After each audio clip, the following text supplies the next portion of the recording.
the last instance was quite funny because I moved to Poland, to Gdansk, which is in the north, and about a month later, the operator PGE, the big utility in Poland, decides that the first nuclear power station in Poland has to be built roughly in my backyard. I did not move there because of PGE.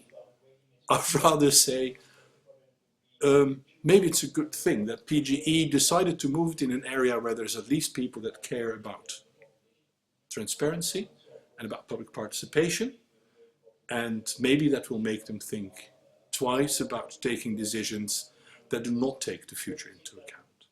In Poland there is no nuclear power yet. I mean, there was an attempt to make nuclear power, to start nuclear power there in the 1980s, stopped by Chernobyl.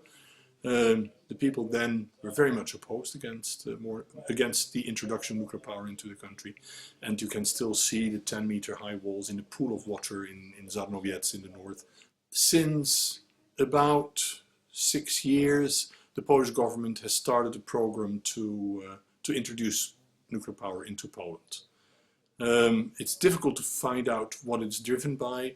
What they want to do is they want to build 6,000 megawatt of capacity on 2 different sites, both north of Gdansk, Gdynia, in Pomerania, on the coast. The Polish government has last week finally decided or accepted the so-called nuclear energy program after we, and with we I mean people that are now active in Nuclear Transparency Watch, started 3.5 years ago to force them to have a public consultation on that nuclear energy program. This was the first time that internationally a program, an energy strategy, was submitted to a strategic environmental assessment, a public consultation of the potential effects on the environment from a plan, from a program.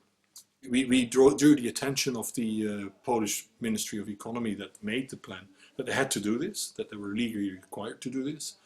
Then we were able to convince them they had to do this internationally, because a nuclear energy program could have, in the case of an accident, an impact also outside of Poland. So they also included surrounding countries, even countries further away, like Luxembourg and Austria were participating, Finland was participating. Also Belarus was participating in that procedure, and 60,000 people submitted their viewpoints in that process. That slowing down of thinking about nuclear power has surfaced a lot of issues that were not part of the debate in Poland before. And we're very curious now how it's going to continue. We're still not very satisfied as people involved in this project, as citizens, because what we did not see is that this program has been compared to potential alternatives. Why do we need it? Is there a justification for it? That we take this risk, that we create the waste for which we don't know what to do with it. You need to have a reason for that we create the necessary destruction in uranium mining, etc. You have to justify that. Well, the alternatives are there, but there was no comparison with alternatives so far.